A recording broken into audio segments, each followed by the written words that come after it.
कोई बात है, रफ में लिखो। तेरे पास आया था?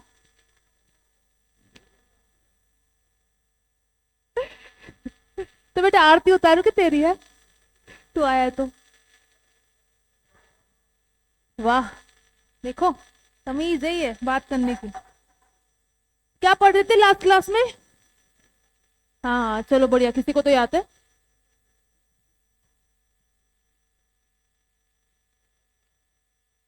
बेटा निकालने का तरीका आया था ना, मूलानुपाती सूत्र। क्या ये बात पता चली कि मूलानुपाती सूत्र होता क्या है? क्या होता है?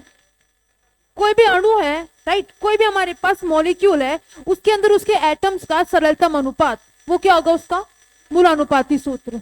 ठीक है, जैसे कि H2O2 मैंने लिखा है, तो इसको तो मैं कहूंगी कि हमारे पास ये क्या हाइड्रोजन पेरोक्साइड है। नाम पता है इसका? हाइड्रोजन पेरोक्साइड कहलाता है। ठीक है, तो बेटा ये हाइड्रोजन पेरोक्साइड का अणु सूत्र है। ठीक है, अगर मुझे इसका मूलानुपाती सूत्र चाहिए तो मुझे क्या करना होगा? यहाँ पे जितने भी परमाणु है, ठीक है, उनको उनके सरल अनुपात में लिखना है। हाइड्रोजन हमारे पास 2 है, ऑक्सीजन आपके पास 2 है। ठीक है, तो बेटा यहाँ पे परमाणु का सरलतम अनुपात क्या आ जाएगा? अगर मैंने 2 से भाग दे दिया तो आपके पास क्या आ जाएगा? एक एक, 1H रह गया, 1O रह गया, तो मेरे पास HO, इसको क्या आप कहोगे? मूलानुपाती सूत्र है H2O2 का, है ना। निकालने का तरीका बताया था क्या? नहीं बताया? अब तो फर्स्ट क्लास है आपकी। चलो अपन इस पे क्वेश्चन करें। तो पहले मैं क्वेश्चन लिखूं। अरे कौन, क्यों हंस रहा है? कौन हंस रहा है? मोहित? मोहित नाम है तेरा? मोहित कौन है? अच्छा,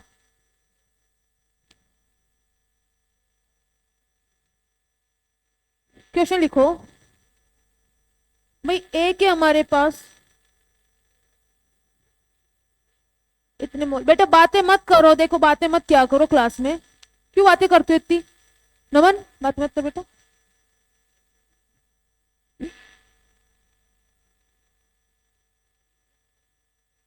अरे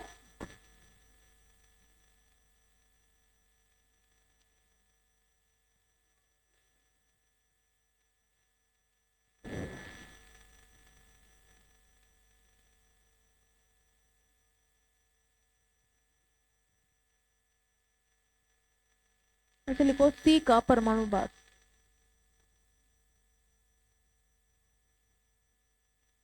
ये है 16 ग्राम प्रति मोल। ठीक है, आपको बताना है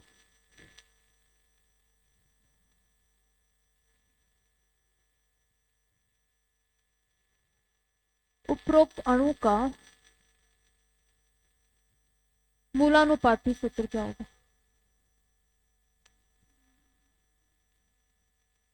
बेटा हमारे पास कोई अणु है, ठीक है, उसके अंदर कौन कौन से परमाणु है? ए है, बी है और सी है।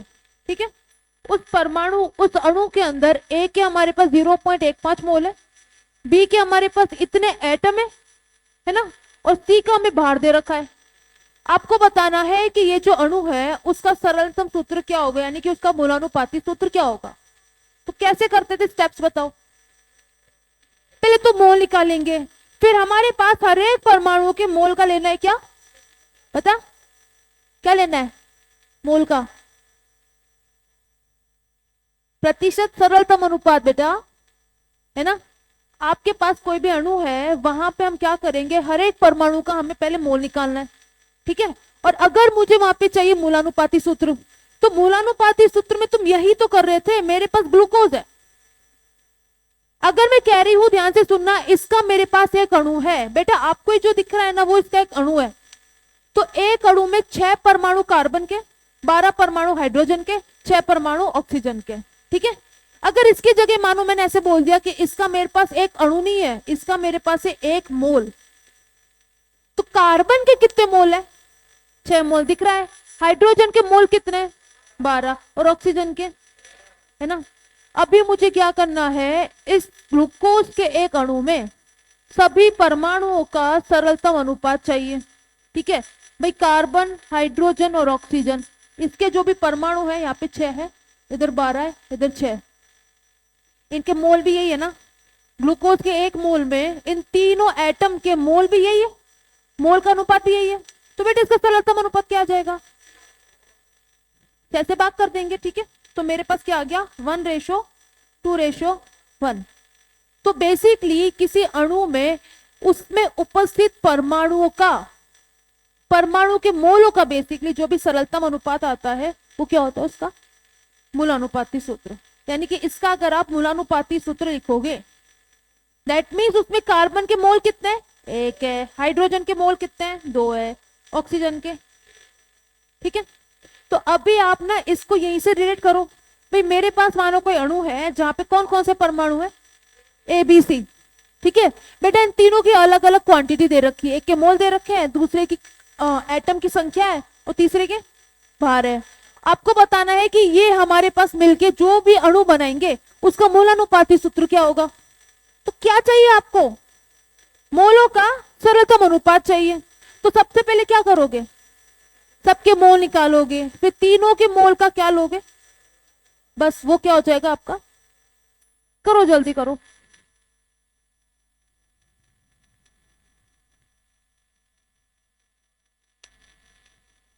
करो, ट्राई कर बेटा, बैठना नहीं है, ट्राई कर। मोल निकालना आता है, नहीं आता, अरे तुम थोड़ा लेट आए हो ना, चलो कोई ना, हो जाएगा।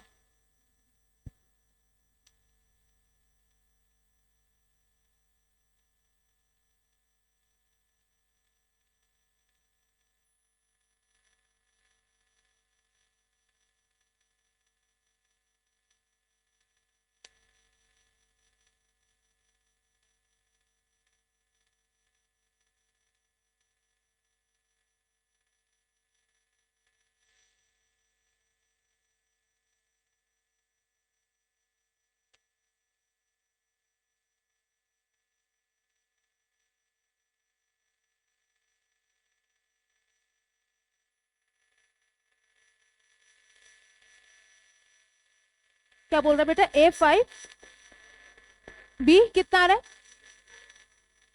1, और ऑक्सीजन कितना है, सॉरी ऑक्सीजन नहीं, सॉरी कार्बन है ना, कार्बन कितना है, कार्बन क्या बोल रही हूँ यार मैं, C एटम कितना है, 2 है, ये आ रहा है क्या, है बता कुणाल, ऋतिक, और ऋतिक क्या आ रहा है,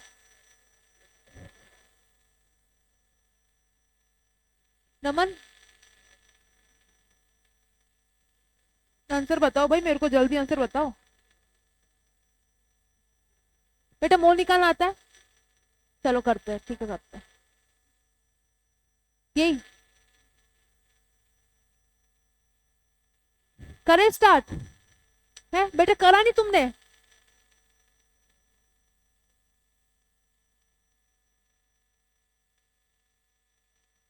देखो ध्यान दो, अगर मुझे यहाँ पे ना ए के मोल निकालने, अपन इसको अलग अलग कर ले जैसे अपन कल कर रहे थे। माइक चालू है क्या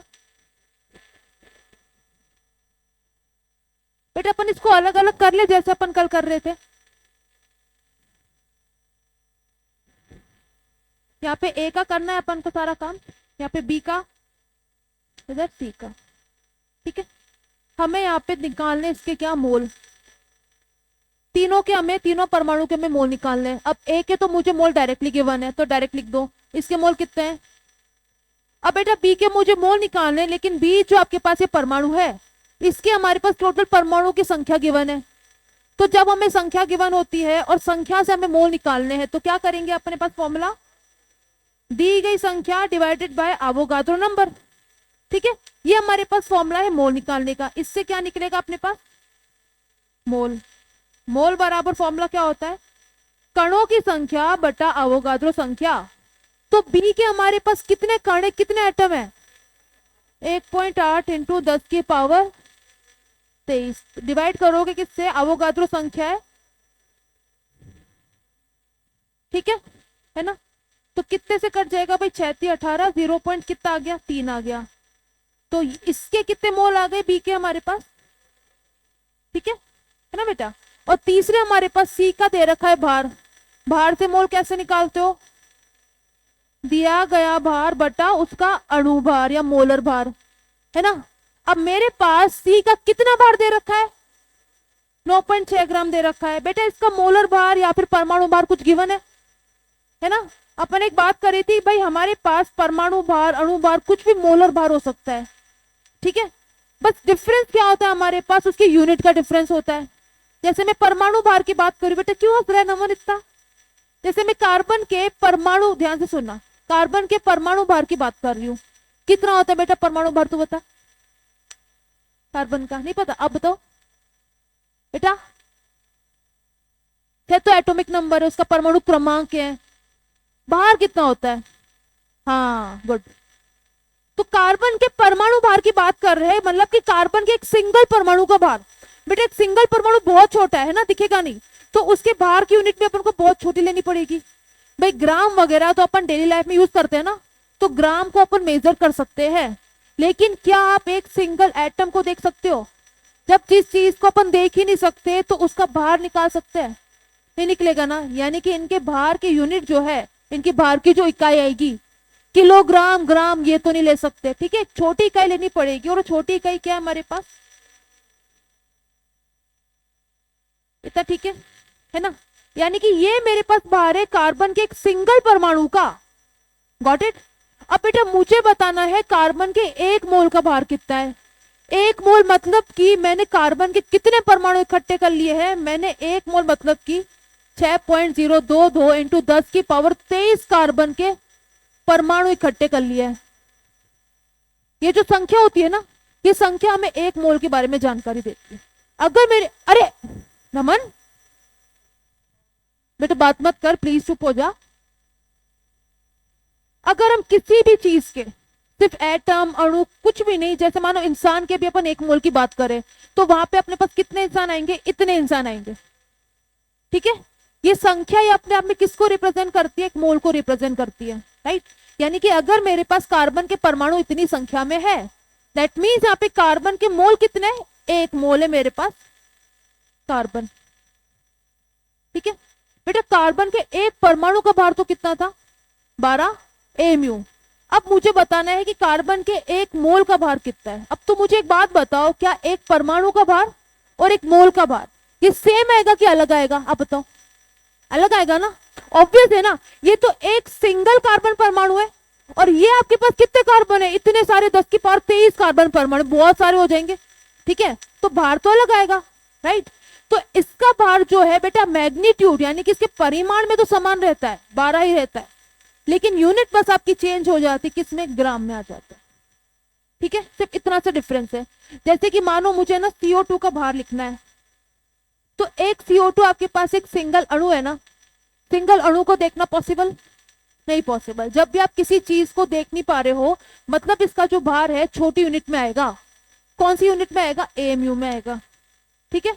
CO2 का भार बता सकते हो, अब बताओ। एक कार्बन का कितना भार होता है बेटा, 12। एक ऑक्सीजन का कितना होता है? हाँ सही बोल रहा है, 16 होगा ना। तो 2 ऑक्सीजन का कितना होगा, 32, ठीक है। तो टोटल CO2 का कितना हो गया, 44। अब मैं बात कर रही हूं कि एक सिंगल CO2 अणु का भार मतलब कि कितना हो गया मेरे पास, 44। इतना ठीक है, इतना ठीक है, पक्का। अगर बेटा मान ले, चल तू ही बता मेरे को, है ना, अगर मैंने लिखा है 44 ग्राम CO2, दैट मीन्स मैं कितने CO2 की बात कर रही हूं बताओ। एक क्या, एक सिंगल CO2, हाँ 1 मोल CO2। अभी बात समझ आई है ना। आपके पास ये जो परिमाण है वो तो समान रहेगा, लेकिन अगर यूनिट आपके पास आ रही AMU, यानी कि अपन अणुओं की, परमाणुओं की बात कर रहे हैं। अगर मेरे पास ग्राम में यूनिट आ रही है तो अपन मोल पे आ गए, ठीक है इतना। अब इधर आओ, ये मिट गया, लो वापस लिख दिया अपन ने। मुझे बताने हैं कि भाई मोल कितने होंगे हमारे पास यहाँ पे C एटम के। इसका हमें भार कितना दे रखा है, 9.6 ग्राम दे रखा है। अगर मुझे भार दे रखा होता है, वहां से मोल निकालने हैं, तो बेटा मेरे पास फॉर्मूला होता है दिया गया भार बटा मोलर भार। अभी मोलर भार समझ रहे हो, किसी भी चीज के एक मोल का भार। अब वो कोई भी चीज ना, मेरे पास एटम भी हो सकती है, अणु भी हो सकती है, परमाणु भी हो सकती है, ठीक है। तो आपको यहाँ पे कार्बन के एक परमाणु यानी कि एक मोल परमाणु का भार दे रखा है कितना, 16 ग्राम। तो मेरे पास इसके मोल कितने आ जाएंगे, दिया गया भार 9.6 है, ठीक है, और इसका मोलर भार कितना हो जाएगा, काटो भाई कितने से कट रहा है, 0.6। तो क्या मेरे पास इस पूरे अणु के अंदर जो जो भी परमाणु थे यानी कि ए बी सी 3 परमाणु थे उनके मोल आ गए, है ना। अगर मुझे मोलानुपाती सूत्र चाहिए तो क्या लेना पड़ेगा अपन को, इनका सरल अनुपात। तो देखो ए बी सी, ठीक है, यहां पे इनके मोल है कितने अभी, इसके 0.15, बी के हैं 0.3, सी के कितने हैं इतना, ठीक है बेटा। अभी मुझे क्या चाहिए, अगर इसका मुझे मूलानुपाती सूत्र चाहिए तो यहाँ पे हर किसी के मोल का मुझे सरलतम अनुपात चाहिए। सरलतम अनुपात लाने के लिए क्या करें, जो सबसे छोटी संख्या है ना उसका सब में भाग लगा दो। सबसे छोटी संख्या क्या है, अच्छा 0.15 है ना बेटा, 15 है, ये 30 होगा, है ना। तो इसका भाग लगाओ यहाँ पे हर जगह, कितना आ रहा है इधर, ए कितने रह गए, बी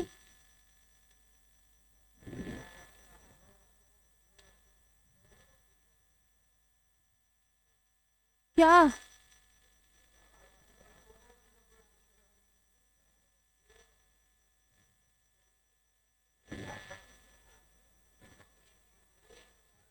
अरे सबसे छोटी संख्या कौन सी है यार, तुम पागल,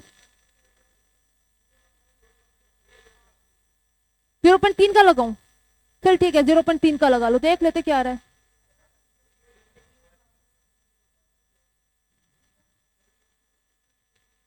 अब मैं कह रही हूं तो मान नहीं रहे, 0.3 से कर लो, चलो कोई बात नहीं, कोई बात नहीं बेटा, बात सुनो, अरे सुनो, शांत रहो, बात सुनो, मैं कुछ बोलूं, 0.3 का लगा लो, ठीक है। भाई मुझे तो सरलतम अनुपात चाहिए ना, अब यहां से तुम्हारा सरलतम अनुपात आएगा ही नहीं, तुम्हें वापस से काटना पड़ेगा, और कोई फर्क नहीं पड़ेगा भाई हमारे पास। देखो करो इसको, कितना आ रहा है, 3×5 = 15, कितना आ गया 0.5। इधर से कितना आ रहा है, इधर से कितना आ रहा है ना। अब बात सुनो, ठीक है ओके, सिर्फ 2 आ जाएगा।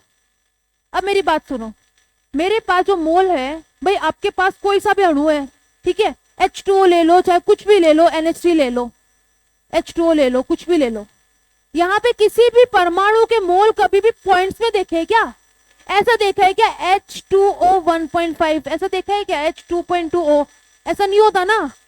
तो ए के मोल तो 0.5 आ रहे हैं, यानी कि अभी और ज्यादा सरलतम अनुपात पॉसिबल है। क्या करूं, क्या करूं, 2 से गुणा कर दूं,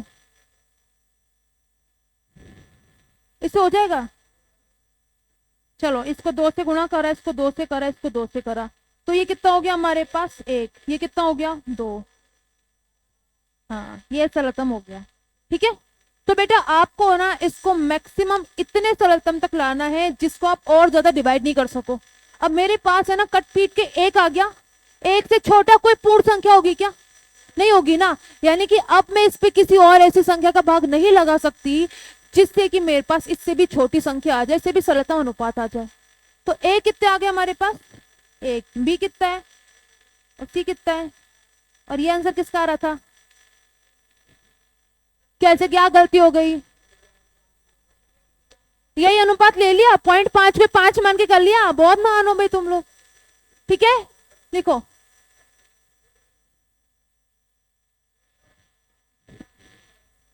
हाँ हाँ वही, अरे भाई ठीक है कि ये, ठीक है ना,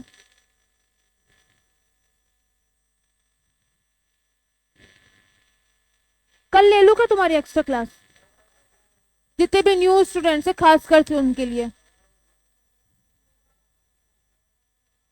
अच्छा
थोड़ा सोचना पड़ेगा उसमें। देखो क्वेश्चन लिखो साथ के साथ। यदि एक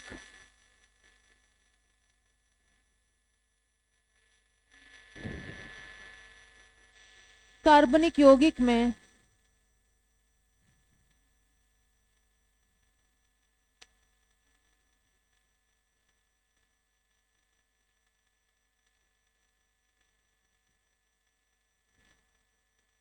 कार्बन के परमाणुओं की संख्या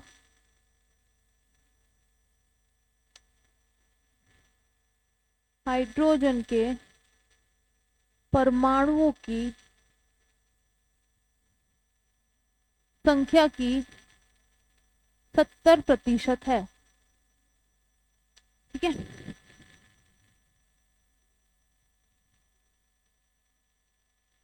एवं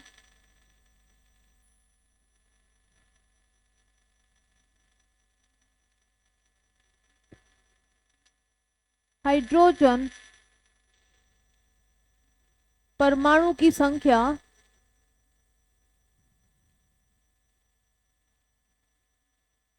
ऑक्सीजन के परमाणु की संख्या की 15 गुनी है।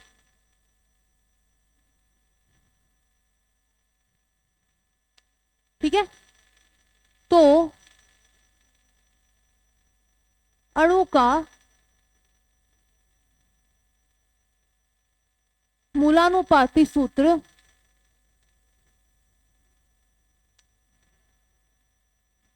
ज्ञात कीजिए।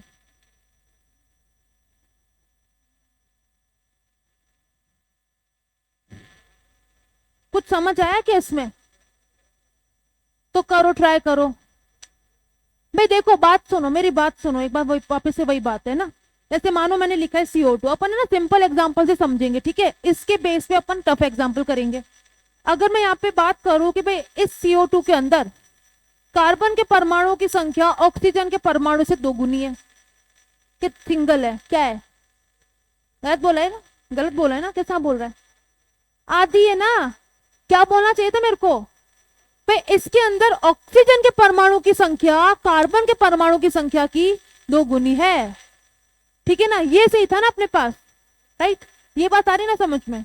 अब माने मैंने लिखा है कुछ और, H2CO3, ठीक है, कार्बोनिक एसिड।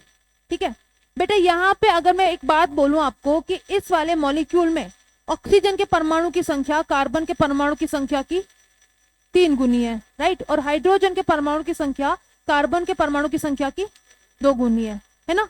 मुझे ना इसका फॉर्मूला याद नहीं था, मानो मुझे इसका फॉर्मूला नहीं दे रखा।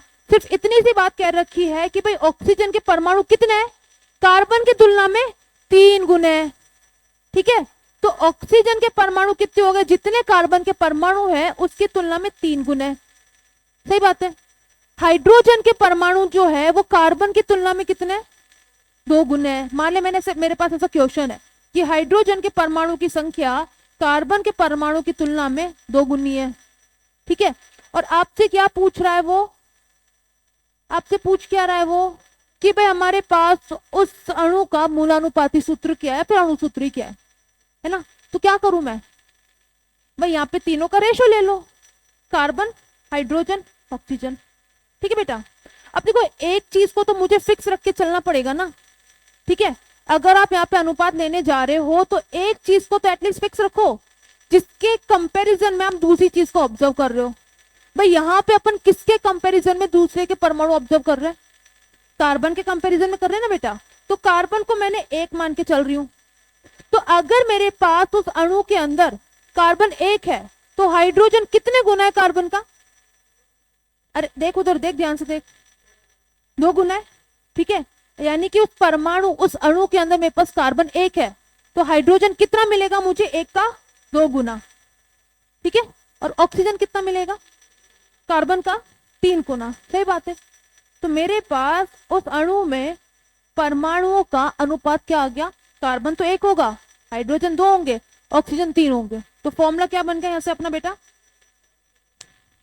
ठीक है, ऐसे क्वेश्चन ये है, ध्यान से देखो और तुम्हें मुझे आंसर बताओगे। भाई क्या बोल रहा है पहली लाइन, जल्दी पढ़ के बताओ।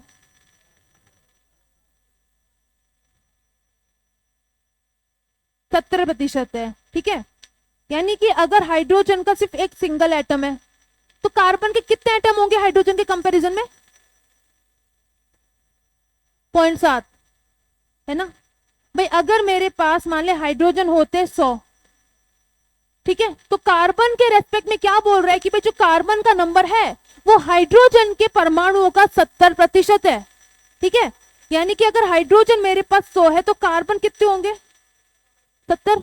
अगर बेटा हाइड्रोजन, मैंने बोला था कि एक चीज को तो आप बेस मान के चलो, एक चीज को तो फिक्स मान के चलो, हाइड्रोजन को मैं एक मान के चल रही हूं, तो इसके रेस्पेक्ट में कार्बन कितना है? हाँ आई बात समझ में, 0.7। तो एक चीज यहां से मैं लिख लू कि भाई मेरे पास कार्बन का नंबर कितना है? 0.7 गुना हाइड्रोजन का, इतना, ठीक है। जैसे कि मानो मुझे यहाँ पे फिर रेशो लिखना होगा ना, लास्ट में अपन ने जैसे किया था, ठीक है। तो बेटा अगर हाइड्रोजन का एक परमाणु है तो इसके रेस्पेक्ट में कार्बन कितना ज्यादा है, कितना कम है? 0.7 है। इतना ठीक है क्या यहां तक? अब दूसरा तुम मुझे एक्सप्लेन करो, क्या लिखा है, क्या लिखना चाहिए? बेटा तू बता मेरे को, दूसरी लाइन बता, कौन ज्यादा है हाइड्रोजन की ऑक्सीजन? पढ़, हाइड्रोजन कितना ज्यादा है? 15 गुना किसका?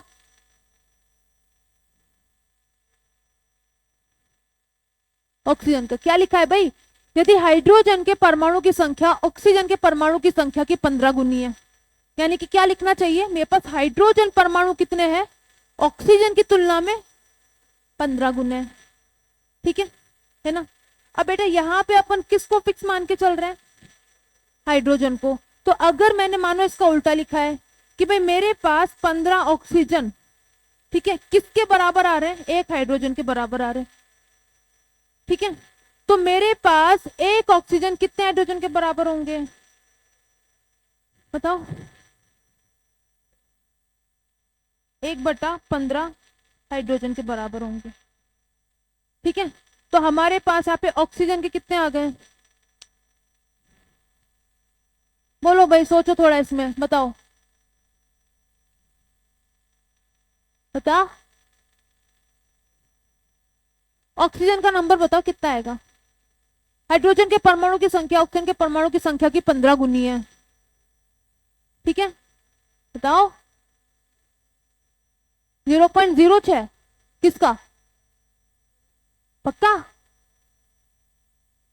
बोल, अरे बताओ, सारा कुछ मैं ही सोचू क्या यहाँ पे? कौन सा वाला? ऑक्सीजन वाला? क्या है? कार्बन से पूरा? कहां से? कार्बन से पूरा ही समझाऊं? भाई पहली लाइन पढ़ो कि भाई एक कार्बनिक यौगिक है जहां पे कार्बन है, हाइड्रोजन है, ऑक्सीजन है, ठीक है। ये क्या बोल रहे हैं अपन को? कार्बन के परमाणु की संख्या हाइड्रोजन की तुलना में 70% है। तो अगर मेरे पास बेटा हाइड्रोजन एक है तो उसकी तुलना में कार्बन कितना है? 70% है, ठीक है। तो मेरे पास कार्बन का नंबर कितना आ गया? 0.7 आ गया, इतना, ठीक है भाई। मेरे पास कार्बन जो है वो हाइड्रोजन की तुलना में 0.7 गुना है, सही बात है ना, 70% है। तो यानी कि अगर हाइड्रोजन को मैं एक मान के चल रही हूं तो कार्बन मुझे इसकी तुलना में कितने मिलेंगे? 0.7 गुना ज्यादा मिलेंगे। ये अपन ने लिख लिया है ना। अब दूसरी लाइन क्या बोल रही है?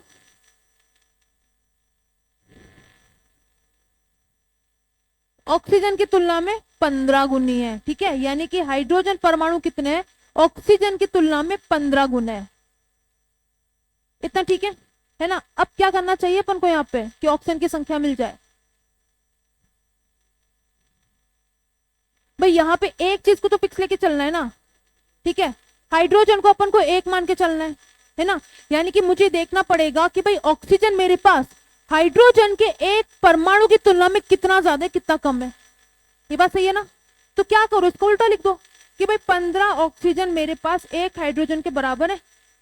तो मुझे चेक करना पड़ेगा कि भाई मेरे पास जो ऑक्सीजन है वो हाइड्रोजन की तुलना में कितने ज्यादा है, कितने कम है, क्योंकि हाइड्रोजन को अपन बेटा बेस मान के चल रहे हैं, ठीक है।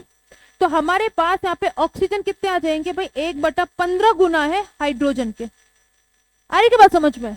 यानी कि अगर हाइड्रोजन का एक परमाणु होगा तो ऑक्सीजन कितना ज्यादा होगा हाइड्रोजन से, 1/15 गुना ज्यादा होगा।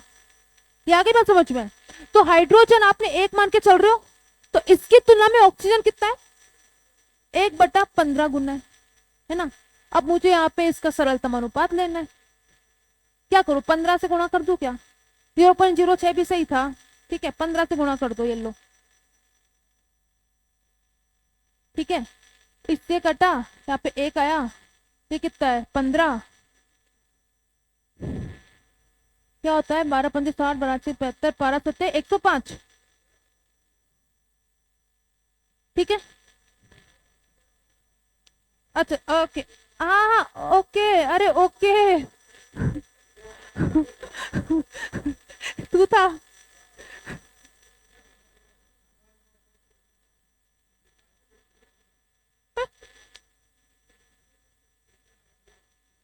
ठीक है ना।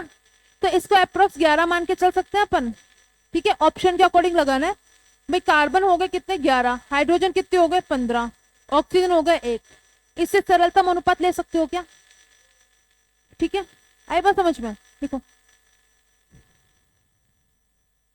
हाँ हाँ हाँ,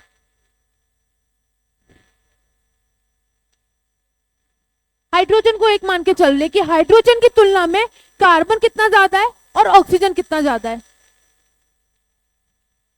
ठीक है। एक हाइड्रोजन पे 15 ऑक्सीजन है, उल्टा लिखा है इसको बेटा, ये ध्यान दे, वही इसी चीज पे कंफ्यूजन होगी। एक हाइड्रोजन मेरे पास 15 ऑक्सीजन के बराबर है, ठीक है। यानी कि अगर मेरे पास एक सिंगल हाइड्रोजन होगा तो इसकी तुलना में जो ऑक्सीजन है, नहीं इसका उल्टा भाई, हाइड्रोजन 15 ऑक्सीजन के बराबर है ना। अगर ऑक्सीजन एक है, अगर ऑक्सीजन आपके पास एक है, तो इसके रेस्पेक्ट में हाइड्रोजन कितना है, इसका 15 गुना ज्यादा है। ऐसा मुंह क्या बना रहा है, ऐसा मुंह क्या बना रहा है? ऑक्सीजन एक है तो इसके रेस्पेक्ट में हाइड्रोजन 15 गुना ज्यादा है, सही बात है ना इतनी, ठीक है। लेकिन आपको क्या यहाँ पे कांस्टेंट लेके चलना है, हाइड्रोजन को। तो अगर ऑक्सीजन एक है तो इसके तुलना में हाइड्रोजन 15 के नंबर से ज्यादा है। तो अगर बेटा हाइड्रोजन एक होगा तो ऑक्सीजन कम हो जाएगा, कितना अमाउंट से कम हो जाएगा, 1/15 से। आई बात समझ में? ठीक है, इसको तुम सही से लिख लोगे क्या? क्या यस मैम, ये तो समझ आ रहा है, ये वाला लिखो ढंग से कि भाई हाइड्रोजन का नंबर 15 गुना है ऑक्सीजन का, ठीक है।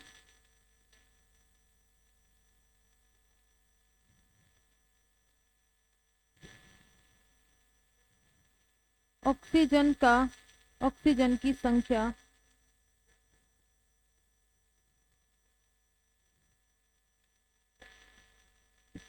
हाइड्रोजन की तुलना में 1/15 गुनी होगी, ठीक है। बेटा बातें मत करो, शांत रहो।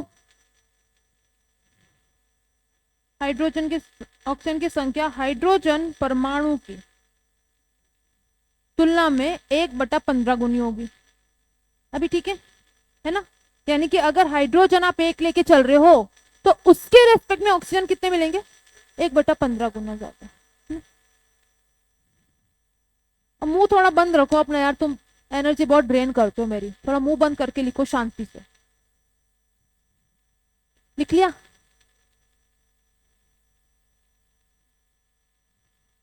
तुम लिखो, मैं और क्वेश्चन देखो अगर मिले तो मेरे को, है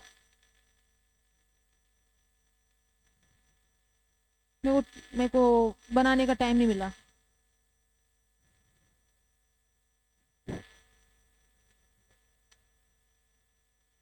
बेटा लिख ले, बकवास कर रहा है फालतू बैठ के।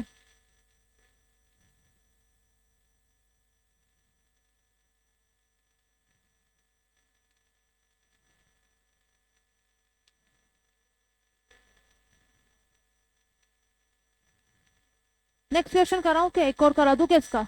ये लिख लिया कुणाल, लिख लिया बेटा? बात ही क्यों कर रहा है तू इतनी?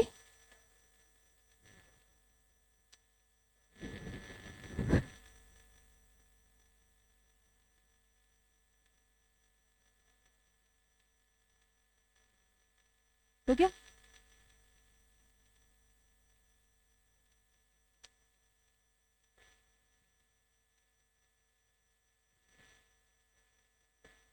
थोड़ा थोड़ा आ रहा है समझ में? थोड़ा थोड़ा बोल, थोड़ा थोड़ा तो। हाँ बेटा, तेरे को कह रही, तेरे पीछे कोई नहीं बैठा, बता। हो गया? चलो क्वेश्चन लिखो। अरे वे चुप रहो ना, ए चुप।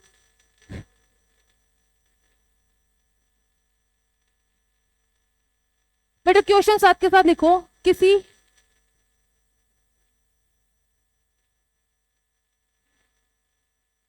कार्बनिक यौगिक में कार्बन हाइड्रोजन नाइट्रोजन के भार का अनुपात, ठीक है, भार का अनुपात है इनके। बेटा लिख ले क्वेश्चन साथ के साथ, क्या देख रहा है उसकी शक्ल? अरे रफ में लिखो यार इसको। चल क्वेश्चन सॉल्व करो या तो, ठीक है। का अनुपात दे रखा है भाई 9:1:3.5, ठीक है, भार का अनुपात दे रखा है। आपको बताना है एक और चीज है,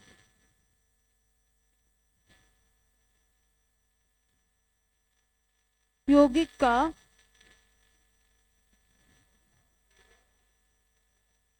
अरे ये डंडा एक पूर्ण विराम है यार, लो पॉइंट लगा दिया, ठीक है। यौगिक का अणुभार 108 ग्राम प्रति मोल है, ठीक है। आपको बताना है यौगिक का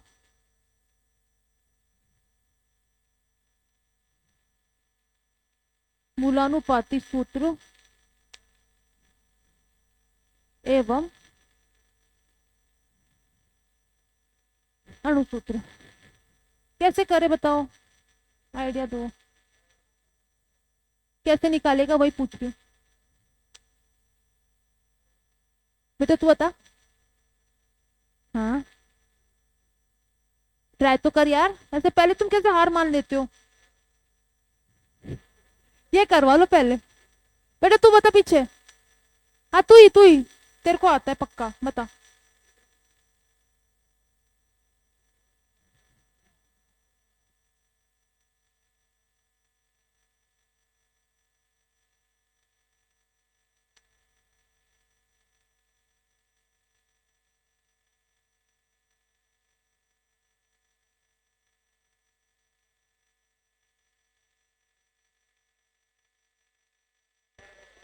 ठीक है ना?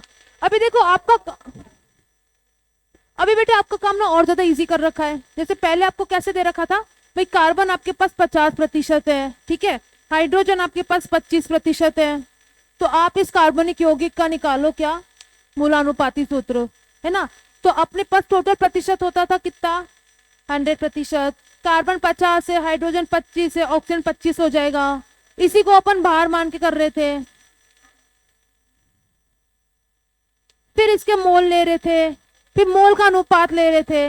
अभी मुझे क्या दे रखा है, अभी मुझे डायरेक्ट कार्बन हाइड्रोजन और ऑक्सीजन इसके भार का अनुपात दे रखा है। कितना है वो, 9:1,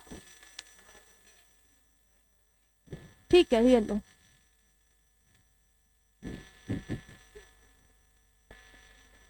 तो बेटे मोलों का अनुपात क्या आएगा बताओ?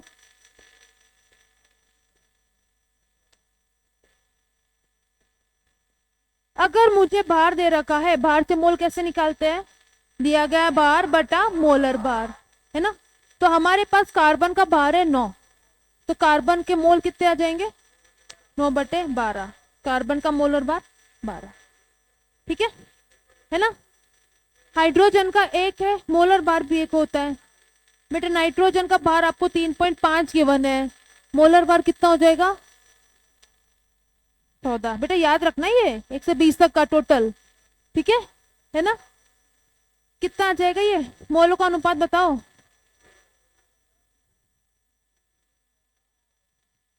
यहाँ पे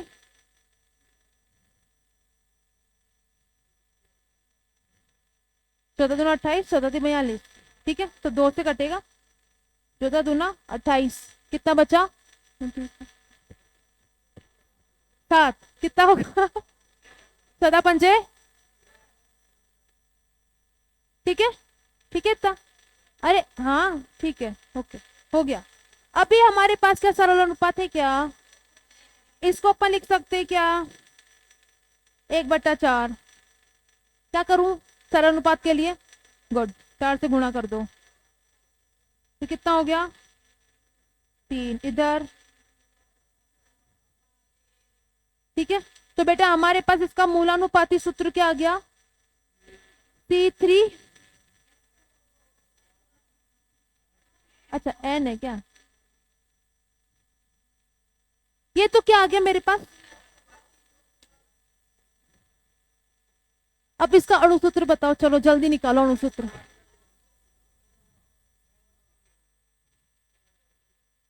है ना। देखो अणु सूत्र का फॉर्मूला बताया था, अरे बेटे अणु सूत्र का फॉर्मूला,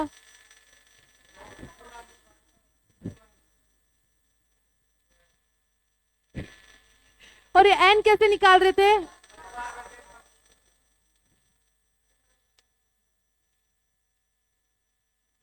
याद है क्या तुम लोगों को, जल्दी निकालो एन की वैल्यू, ये फॉर्मूला बेटा हमें याद रखना है, ठीक है। मूलानुपाती सूत्र और अणु सूत्र के बीच में रिलेशन आप यहां से देते हो,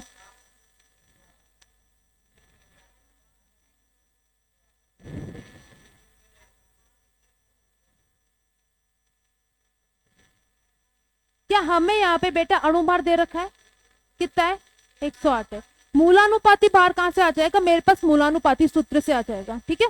तो बेटा यहां से मेरे पास मूलानुपाती भार कितना आया, देखो भाई कार्बन 3 है, एक कार्बन का भार 12, तो 12 तिया प्लस हाइड्रोजन 4 है, एक हाइड्रोजन का भार 1 है ना, तो टोटल एक नाइट्रोजन ये सिंगल, तो कितना बार इसका कितना हो जाएगा,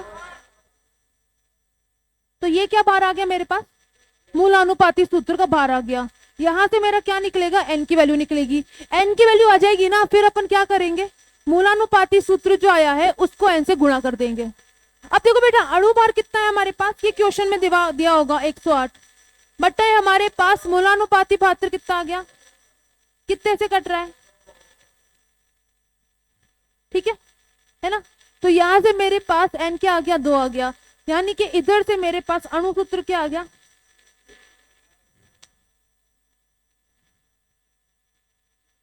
देखो मूलानुपाती सूत्र क्या था मेरे पास C3H4, इसको गुणा करो किससे, तो कार्बन कितने हो गए 6 है ना, हाइड्रोजन 8, नाइट्रोजन, ये क्या हो गया आपके पास, ठीक है। बेटा AIEEE का क्वेश्चन है तुम्हारे पिछले बहुत पुराने साल का, जो आपकी जेई मेंस है वो AIEEE कहलाती थी पहले, ठीक है, मतलब ये बहुत पहले का क्वेश्चन है, 2000 के अराउंड का क्वेश्चन है कुछ ये, ठीक है, ओके लिखो।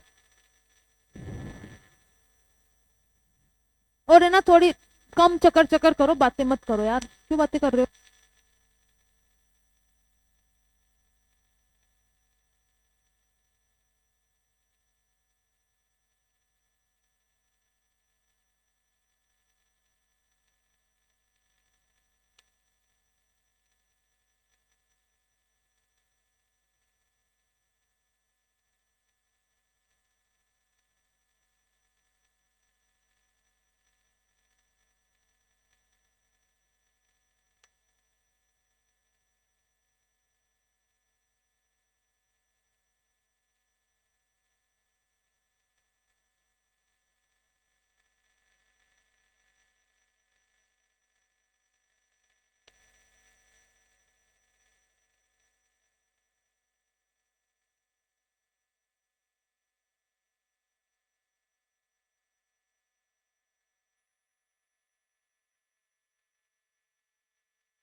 चलो हेडिंग डालो,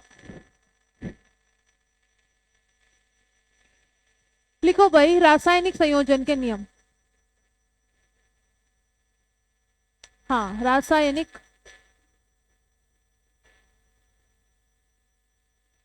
संयोजन के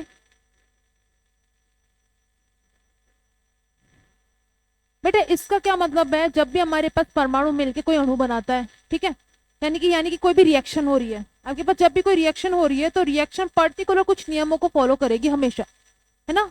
यानी कि जब भी हमारे पास कोई सा भी नया अणु बन रहा है तो कुछ ना कुछ यहाँ पे नियमों को फॉलो करके अणु बनेगा। तो वो सारे नियम आ जाते हैं हमारे पास किसके अंतर्गत, रासायनिक संयोजन के नियम के अंतर्गत। इसको अभी अपन पढ़ने वाले हैं। इसमें हमारे पास सबसे प्रथम नियम है द्रव्यमान संरक्षण का नियम, और ये आप सबने बहुत पहले सुन रखा होगा, बोलो हाँ कि ना। नाम से क्या लग रहा है, संरक्षित रहता है, ठीक है जी हाँ।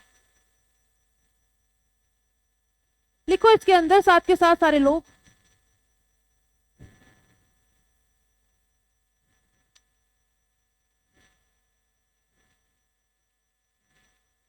किसी भी अभिक्रिया के दौरान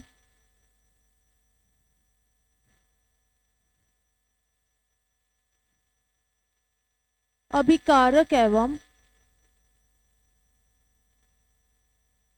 उत्पाद का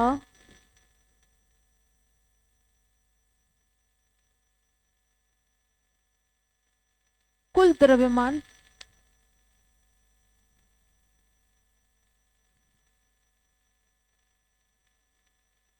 संरक्षित रहता है। दूसरे ने लिखना, अर्थात द्रव्यमान को न ही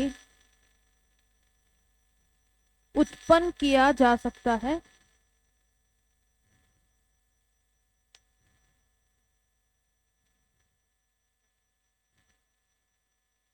न ही नष्ट,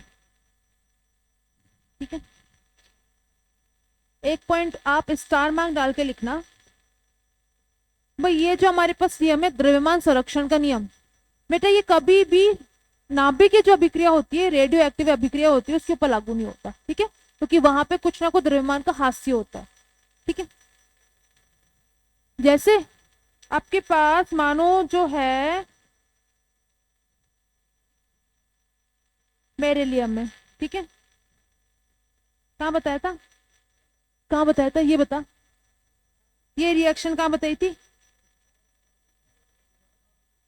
न्यूट्रॉन की खोज में, ठीक है। तो बेसिकली आपके पास वो क्या रिएक्शन थी, एक नाभिक की अभिक्रिया थी, है ना बेटा। आप जब हल्के तत्व यानी कि बेरिलियम पर हीलियम एटम की बौछार करा रहे हो, यानी कि अल्फा कण की बौछार करा रहे हो, अल्फा कण हमारे पास बहुत ज्यादा पावर वाला होता है, रेडियो एक्टिव मटेरियल होता है, ठीक है। यानी कि यहाँ पे एक रेडियो एक्टिव रिएक्शन होगी, एक नाभिक की अभिक्रिया होगी। तो क्या होता है हमारे पास इधर जो है ये पूरा के पूरा किस में चेंज हो जाता है, कार्बन के परमाणु के अंदर, और साथ में एक न्यूट्रॉन बाहर निकलता है, ठीक है। एटम में तो चेंज आ गया ना, एटम पे एटम भी तो चेंज हो गए, चल ठीक है द्रव्यमान तो सेम है लेकिन एटम भी तो चेंज हो गए आपके। अरे चल ठीक है, ये भी ठीक है ना। इसके अलावा तुम ना 12th में पढ़ोगे बाइंडिंग एनर्जी। देखो एक्चुअल में होता क्या है कि हमारे पास, इसको ना मैं ज्यादा एक्सप्लेन नहीं करूंगी, ठीक है। बाइंडिंग एनर्जी क्या होती है, हमारे पास बंधन ऊर्जा होती है। आपके पास बेटा जैसे ना न्यूट्रॉन और प्रोटॉन है, ये बात मैंने तुम्हें बताई थी कि भाई नाभिक का आकार बहुत छोटा है, 10 की पावर -15 मीटर का है, ठीक है ना, त्रिज्या बहुत कम है। इसके अंदर आप इतने सारे पॉजिटिव पार्टिकल रख रहे हो, इतने सारे प्रोटॉन रख रहे हो, आकार बहुत छोटा है लेकिन वहां पे प्रोटॉन का नंबर लगातार बढ़ता जा रहा है ना। यूरेनियम की बात करोगे तो यूरेनियम में तो हमारे पास 92 प्रोटॉन है, आकार तो उतना ही नाभिक का लेकिन प्रोटॉन बहुत सारे हैं, तो सारे प्रोटॉन में पॉजिटिव चार्ज है ना। तो आपके पास नाभिक क्या होना चाहिए, थोड़ा सा अस्थायी होना चाहिए, लेकिन बेटा नाभिक होता है अपना स्थायी। अगर नाभिक स्थायी है तभी तो हमें परमाणु मिलता है, सही बात है। तो नाभिक का जो स्थायित्व है उसको कौन बनाता है, वहां पे हमारे पास नाभिक के अंदर लगने वाले नाभिक के बल कौन बनाता है, नाभिक के अंदर कुछ नाभिक के बल लगते हैं जो कि नाभिक के स्थायित्व को डिसाइड करता है, ठीक है। अब होता क्या एक्चुअल में, अगर मानो मेरे पास 6 न्यूट्रॉन है 6 प्रोटॉन है, इधर मैं इसका टोटल भार कैलकुलेट करना चाहूं तो कैसे करोगे आप भाई, न्यूट्रॉन के एक सिंगल कण का भार, एक न्यूट्रॉन का भार इंटू 6 प्लस एक प्रोटॉन का भार इंटू 6, तो टोटल आपके पास क्या आ जाएगा 6 न्यूट्रॉन प्लस 6 प्रोटॉन का भार, है ना। अब ये मिलके क्या बना रहे हैं, ये मिलके आपके पास एक न्यूक्लियस के अंदर इकट्ठे हो रहे हैं। तो यहाँ पे एक्चुअल में क्या होगा बेटा, आपको इस नाभिक का जो भार देखने को मिलेगा ना, वो इस वाले टोटल से थोड़ा सा कम मिलता है। यानी कि यहाँ पे बेसिकली क्या होता है, थोड़ी से हमारे पास द्रव्यमान का हास्य होता है, ठीक है। और ये जो द्रव्यमान का हास्य होता है वो किस फॉर्म में हो जाता है, एनर्जी की फॉर्म में होता है, ऊर्जा की फॉर्म में हो जाता है। ये जो द्रव्यमान का आपके पास हास्य देखने को मिला है, द्रव्यमान आपके पास जो कम देखने को मिला है, यानी कि टोटल मैंने जब इंडिविजुअल न्यूट्रॉन और प्रोटॉन को काउंट करा, उसका पूरा भार अपन ने निकाल लिया। लेकिन एक्चुअल में जो एटम बना ना, उसमें बेटा नाभिक का जो द्रव्यमान है वो पहले की तुलना में हमें थोड़ा सा कम देखने को मिलता है। यानी कि यहाँ पे इस रिएक्शन के अंतर्गत क्या हुआ अपने साथ, थोड़ा सा हमारे पास जो बाहर है वो बाहर निकल गया। अब वो बाहर जो है वो बाहर निकला है, वो किस फॉर्म में कन्वर्ट हो जाता है, ऊर्जा के फॉर्म में कन्वर्ट हो जाता है, ठीक है। और ये ऊर्जा हमें किस फॉर्म में मिलती है, बाइंडिंग एनर्जी की फॉर्म में मिलती है। यानी कि न्यूट्रॉन और प्रोटॉन को बांध के रखने वाली जो शक्ति है वही क्या है हमारे पास, बंधन ऊर्जा। तो बेसिकली ये सारा काम होता है हमारे पास किसी भी नाभिक की अभिक्रिया में, है ना। ऑल द बेटा हमें यहाँ पे दिख रहा है कि द्रव्यमान आपके पास हास्य नहीं हो रहा, लेकिन एक्चुअल यहाँ पे ना कुछ अमाउंट में द्रव्यमान की क्षति होती है और यहाँ पे हमारे पास कुछ अमाउंट में ऊर्जा रिलीज होती है, ठीक है। जबकि नॉर्मल रिएक्शन में ऐसा नहीं होता। नॉर्मल रिएक्शन में क्या होगा, सिर्फ और सिर्फ हमारे पास पुराने बंध टूटेंगे और नए बंध का निर्माण होगा। एटम भी सेम रहेंगे, है ना, सारे परमाणु सेम रहेंगे, लेकिन वहां पे बंध का प्रकार चेंज हो जाएगा। जैसे कि H2 प्लस O2, पहले मेरे पास 2 हाइड्रोजन एटम बॉन्डेड थे, 2 ऑक्सीजन बॉन्डेड थे। जब ये दोनों रिएक्शन करेंगे तो मुझे क्या मिलेगा, H2O। अभी मेरे पास हाइड्रोजन ऑक्सीजन आपस से बंधित नहीं थे, लेकिन रिएक्शन के बाद में आपके पास ये पुराने बंध टूटे और नए बंध का निर्माण हुआ है। नया बंध कौन सा, H और O वाला, ठीक है। तो ये नियम आपको क्या कह रहा है कि भाई हमारे पास जब भी कोई रिएक्शन हो रही है तो स्टार्टिंग में अभिकारक का जितना भार है वो उत्पाद के भार के बराबर आना चाहिए। लेकिन इसके लिए भी इंपॉर्टेंट चीज क्या है कि आपके पास अभिक्रिया होनी चाहिए संतुलित। संतुलित अभिक्रिया से क्या तात्पर्य है, उत्पाद और अभिकारक में टोटल परमाणु की संख्या बराबर होनी चाहिए, ठीक है। इसके लिए अपन क्या करते हैं, यहाँ पे कुछ ना किसी संख्या से इसको गुणा करते हैं। जैसे देखो हाइड्रोजन इधर 2 है, इधर भी हाइड्रोजन 2 है, तो दोनों तरफ हाइड्रोजन बराबर है। लेकिन ऑक्सीजन यहाँ पे 2 है, इधर ऑक्सीजन 1 है, तो क्या करूं, H2O को 2 से गुणा करा। लेकिन अब गलती क्या हो गई, हाइड्रोजन 4 हो गए, लेकिन यहाँ पे हाइड्रोजन 2 है, ठीक है। तो हाइड्रोजन को इधर, यानी कि किसी भी संतुलित अभिक्रिया में किसी अभिकारक का टोटल भार उत्पाद के टोटल भार के बराबर होगा। चाहो तो तुम निकाल के देख लो भाई। हाइड्रोजन, एक हाइड्रोजन का भार कितना है, 1 है। टोटल कितने हाइड्रोजन दिख रहे हैं, 4। तो यहाँ पे इसका भार कितना आ गया, ठीक है। एक ऑक्सीजन का भार 16, इसका भार कितना हो जाएगा, तो यहाँ पे टोटल भार कितना आ गया 36। एक H2O का भार कितना होता है 18, कितने H2O बन रहे हैं 2, तो टोटल भार कितना हो गया, ठीक है। यानी कि जब भी कोई रासायनिक अभिक्रिया होगी तो सिर्फ और सिर्फ क्या होगा, पुराने बंध टूटेंगे, नए बंध का निर्माण होगा, है ना। द्रव्यमान में कोई चेंज नहीं आएगा, अभिकारक का कुल द्रव्यमान उत्पाद के कुल द्रव्यमान के बराबर आएगा, ठीक है। इतनी बात ओके। तो आप है ना इसके बाद चाहे एक पॉइंट डाल के लिख लेना,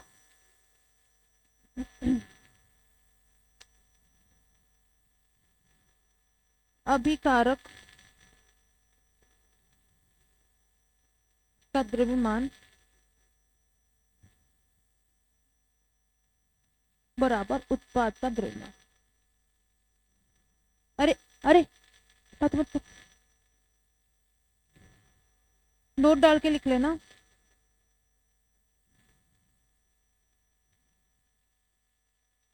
यह नियम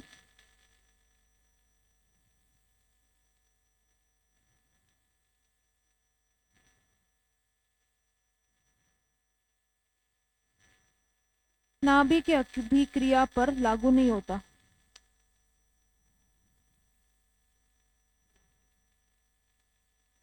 क्योंकि बेसिकली रीजन यही है, वहां पे बेटा जो थोड़ा सा द्रव्यमान है वो ऊर्जा के रूप में निकल जाता है, ठीक है, ऊर्जा की फॉर्म में चेंज हो जाता है।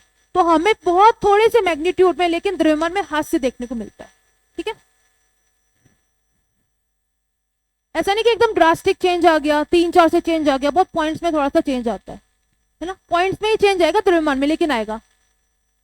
जैसे मान लो मेरे पास टोटल स्टार्टिंग में द्रव्यमान है 36.56 एमयू, तो बाद में कितना चेंज मिलेगा मुझे, 36.45 एमयू, ऐसे बहुत पॉइंट्स में थोड़ा सा द्रव्यमान आपके पास चेंज होता है, ठीक है ना। अरे बोलते अब, अरे तू कहाँ था, अभी तो था नहीं तू यहाँ पे।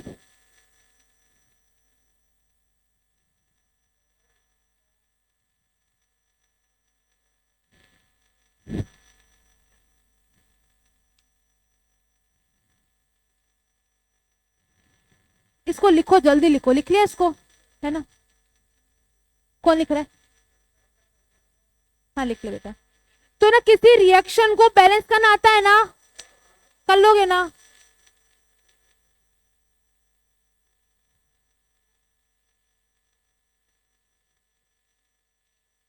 हो गया बेटा, इसको फेयर में जरूर से लिख लेना, है ना, घर जाके। तू तो लेके आया है।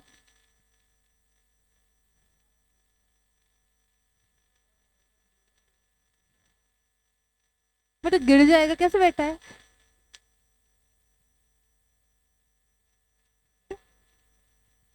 परिमाण, मैग्नीट्यूड, परिमाण, ठीक है, परिमाण तो समझता है ना। हाँ। दूसरा लिखो, अरे शांत, निश्चित अनुपात का नियम, निश्चित अनुपात का नियम, इसके अंदर लाइन लिखना। अरे शांत रहो ना भाई, क्यों मत कर रहा है।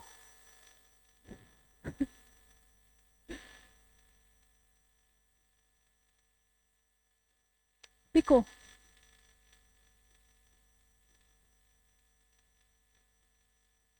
कोई भी यौगिक चाहे वो किसी भी विधि से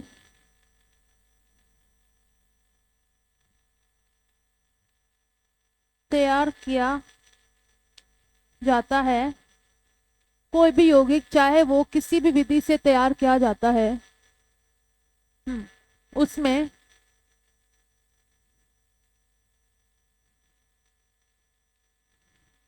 परमाणुओं के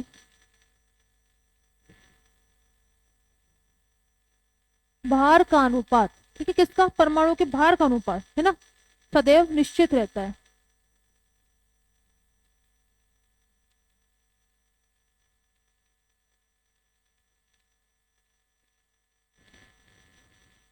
क्या मतलब है भाई इसका। भाई मानो आप है ना कोई भी यौगिक बना रहे हो, ठीक है, जैसे आपको मानो H2 बनाना है, ठीक है, तो या तो आप बहुत ही उच्च ताप और उच्च दाब पर H2 और O2 की रिएक्शन करा के भी बना सकते हो, तो भी क्या बनेगा हमारे पास, H2O, है ना। चाहे बेटा आपने बोतल का पानी लिया हो, बोतल के पानी में भी क्या है, H2 है। चाहे आप नदी का पानी ले रहे हो, उसमें भी मॉलिक्यूल क्या है, H2 है।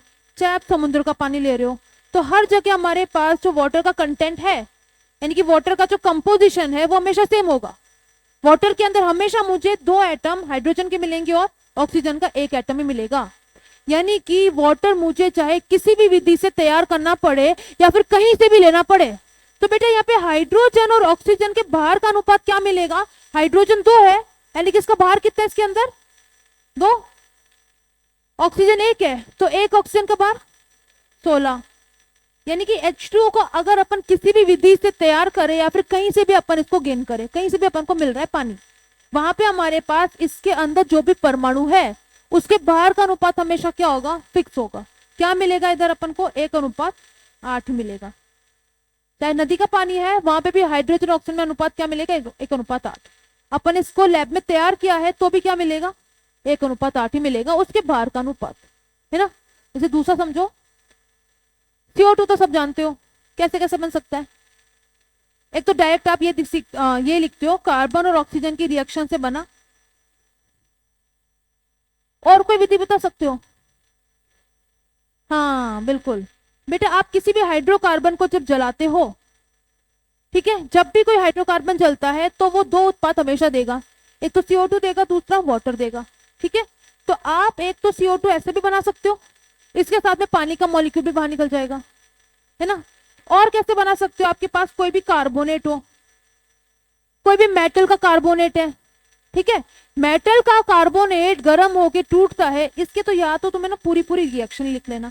यहां से तो क्या मिल जाएगा मुझे, CO2, इधर से मुझे क्या मिल जाएगा, CO2 प्लस H2O।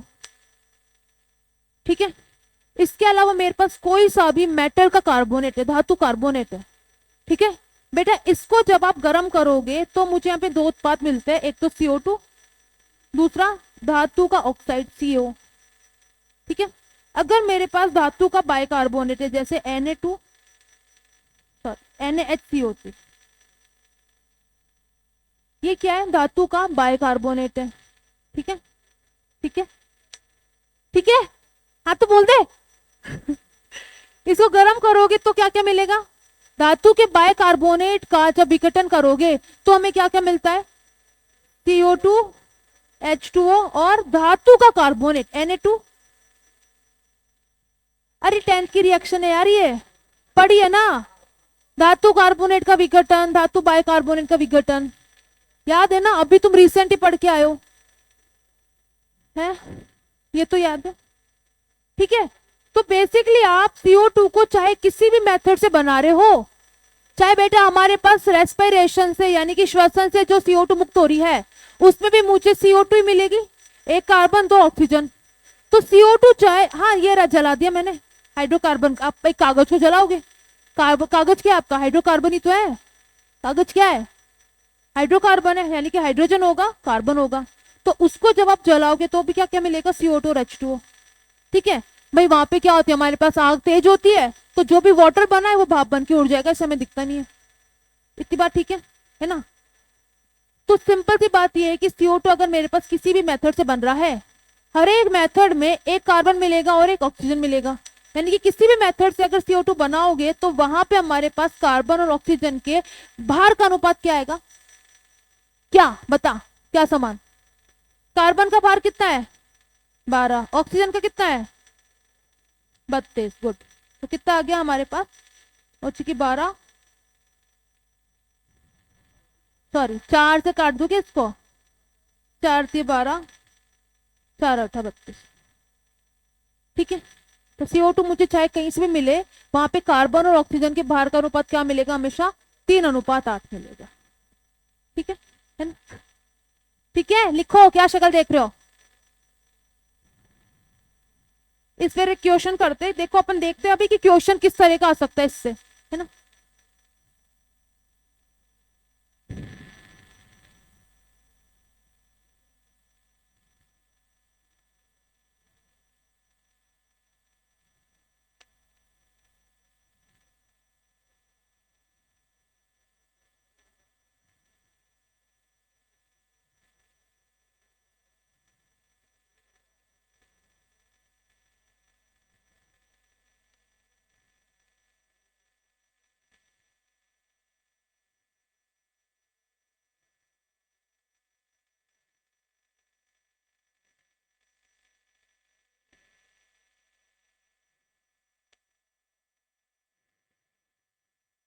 अरे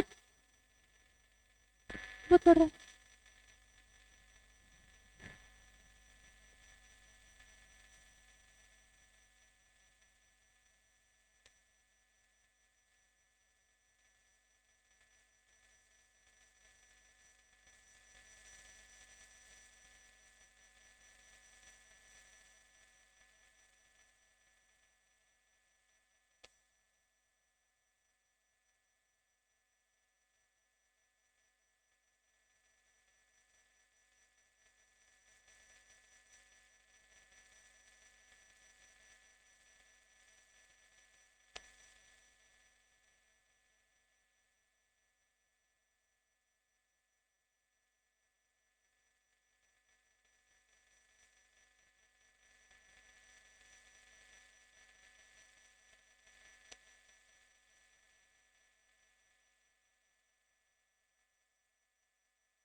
भाई नोट्स सबको बनाना है, ठीक है, ये नाटक नहीं चलेंगे नोट्स में।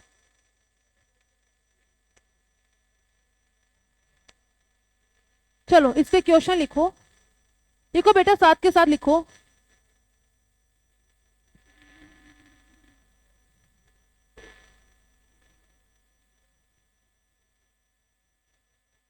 कॉपर ऑक्साइड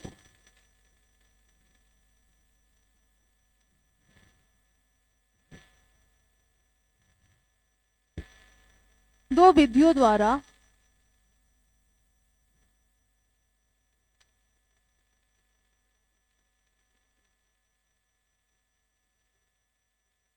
तैयार किया जाता है।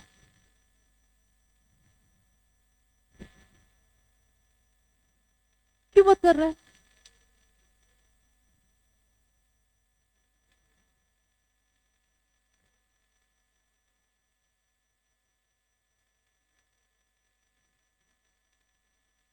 प्रथम विधि में 2.15 ग्राम कॉपर ऑक्साइड का निर्माण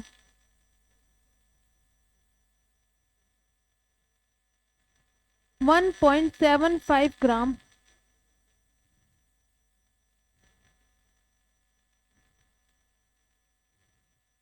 कॉपर की अभिक्रिया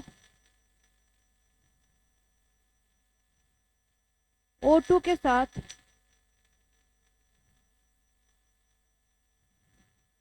कराने पर होता है, ठीक है। एवं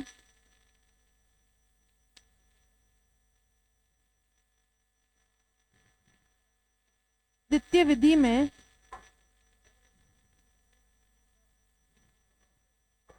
है, तो क्या दिख रहा है तेरे को?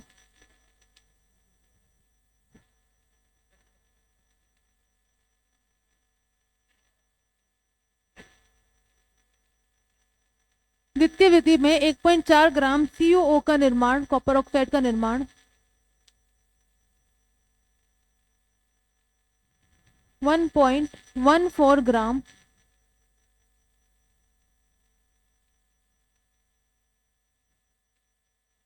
कॉपर की अभिक्रिया O2 के साथ कराने पर होता है, ठीक है। आपको बताना है क्या यह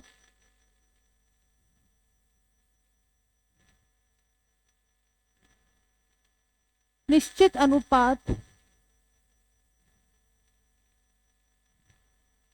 के नियम की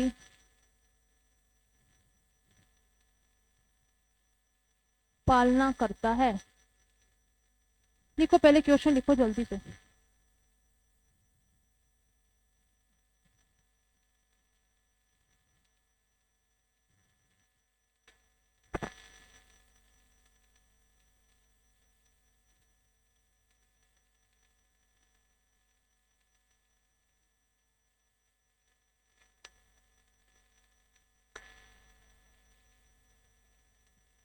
हो गया? हो गया?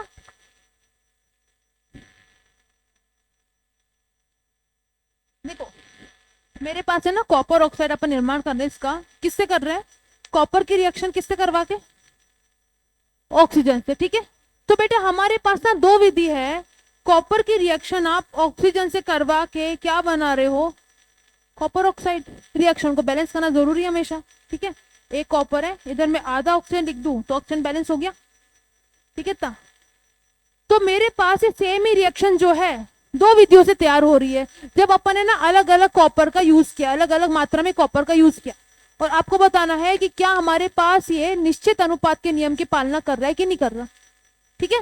तो अगर निश्चित अनुपात का नियम पालन करेगा तो मुझे क्या देखने को मिलेगा बताओ? किसका अनुपात? कॉपर किसके अंदर है? क्या होगा भाई? निश्चित अनुपात का नियम अगर ये पालन करेगा, मानो ये मेरे पास प्रथम विधि है, द्वितीय विधि में भी क्या हो रहा है? सेम यही काम हो रहा है। कॉपर जो है वो आधे ऑक्सीजन के साथ रिएक्शन करके क्या बना रहा है? ये आधा ऑक्सीजन मैंने क्यों लिखा है? क्योंकि रिएक्शन को संतुलित करना, बैलेंस करना, ठीक है भाई। प्रथम विधि में क्या हो रहा है कि मेरे पास कितना कॉपर ऑक्साइड बन रहा है? 2.5 ग्राम, 2.15 ग्राम बन रहा है। कितने कॉपर से? जब 1.75 ग्राम ऑक्सीजन के साथ अभिक्रिया कर रहा है, ठीक है, यानी कि इसका कुछ अलग भार ऑक्सीजन के किसी भार से अभिक्रिया करके कितना कॉपर ऑक्साइड दे रहा है? 2.15 ग्राम।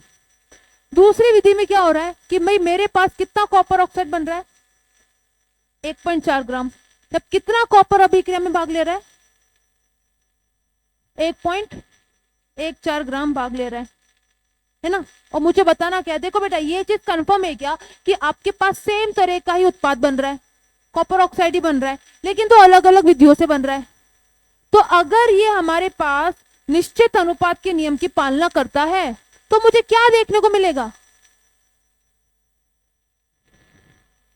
परमाणु की संख्या वो तो देख साथ में दिख रही है, समान दिख रही है, भार समान होगा, ठीक है। यानी कि जो कॉपर ऑक्साइड आपके पास एक से ज्यादा विधियों से मिलकर बना है उसमें मेरे पास कॉपर और ऑक्सीजन के भार का अनुपात क्या आना चाहिए?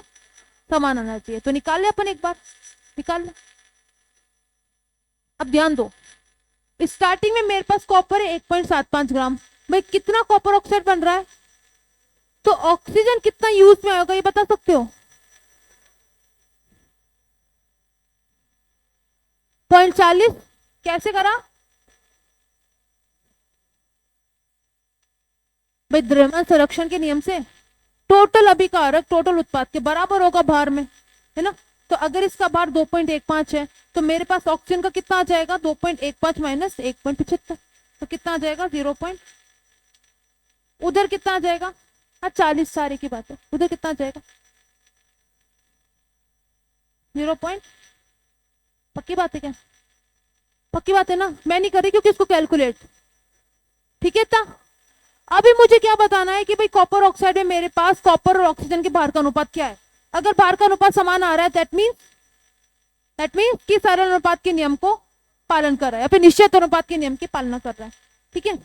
तो इनके भार का अनुपात ले लो भाई। यहाँ पे मेरे पास एक कॉपर एक ऑक्सीजन के साथ मिलके कॉपर ऑक्साइड बना रहा है, यानी कि ये जो कॉपर ऑक्साइड है बेटा इसका जो भार आपको दे रखा है 2.15 ग्राम, ठीक है। इसके अंदर मेरे पास क्या होगा? कॉपर होगा, ऑक्सीजन होगा। कॉपर कितना होगा भाई? 1.75 ही होगा, क्योंकि एक ही कॉपर आपके पास स्टार्टिंग में है, CO में भी एक ही कॉपर है ना। ऑक्सीजन का भार कितना आएगा? ठीक है। अब इसमें मुझे देखना है कि भाई इसका जो अनुपात है ये इसके भार का अनुपात हो गया कॉपर ऑक्सीजन के। उधर आप बताओ यहाँ पे कॉपर ऑक्सीजन के भार का अनुपात क्या आएगा?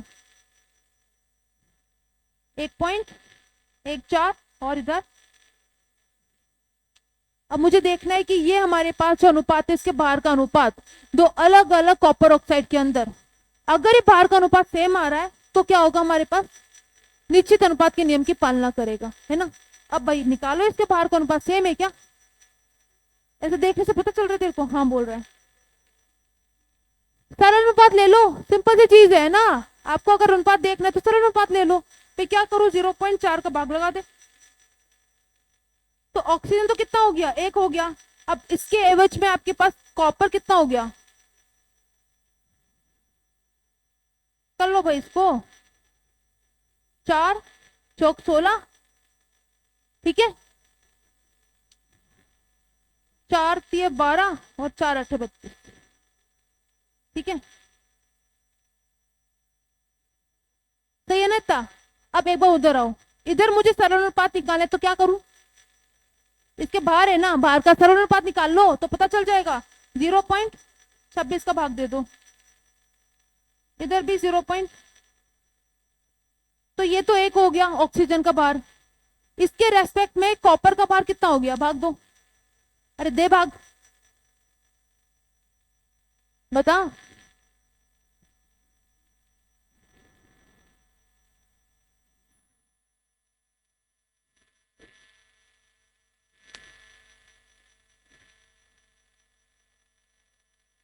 चार 4.38 ही आ रहा है, कैलकुलेटर से क्या है ना।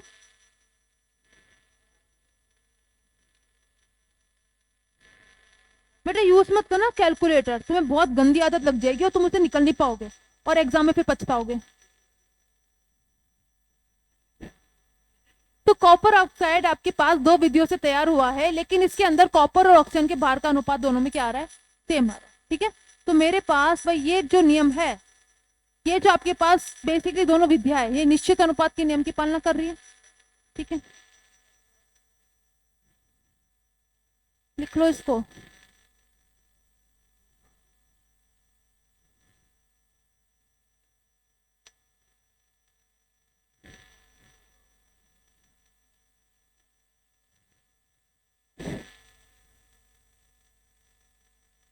हो गया?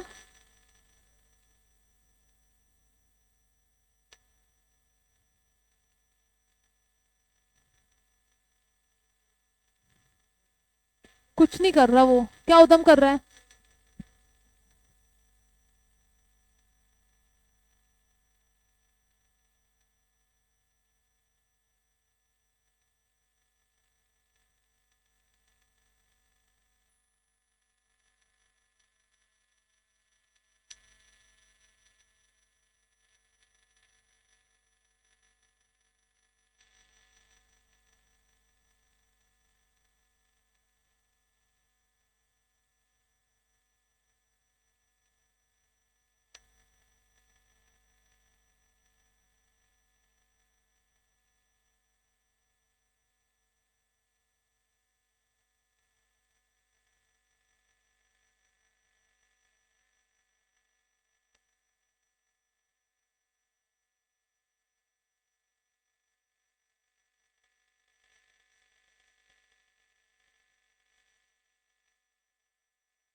थर्ड नियम लिखो, गुणित अनुपात का नियम।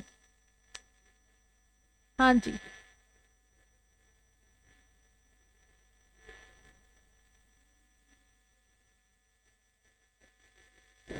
अरे चुप, इसके अंदर लिखो साथ के साथ, यदि दो तत्व, मानो कोई भी तत्व ले लो ए एवं बी,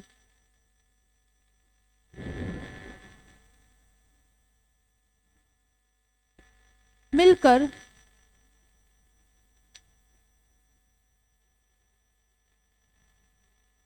एक से अधिक यौगिक का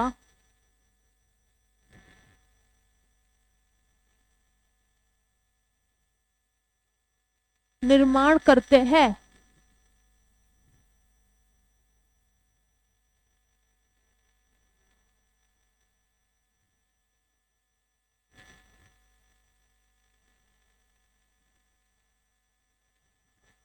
तो प्रत्येक यौगिक में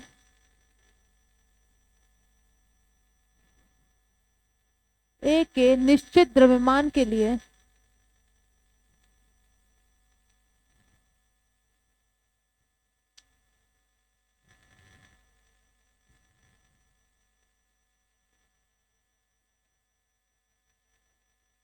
बी के द्रव्यमानों का अनुपात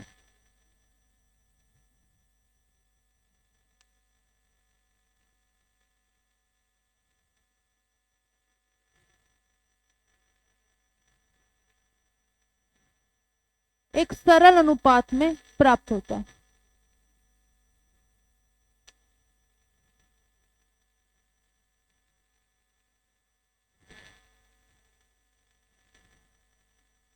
क्या बेटा अभी भी तेको डंडा डिस्टर्ब करे क्या वाला? कौन कौन सा कौन सा?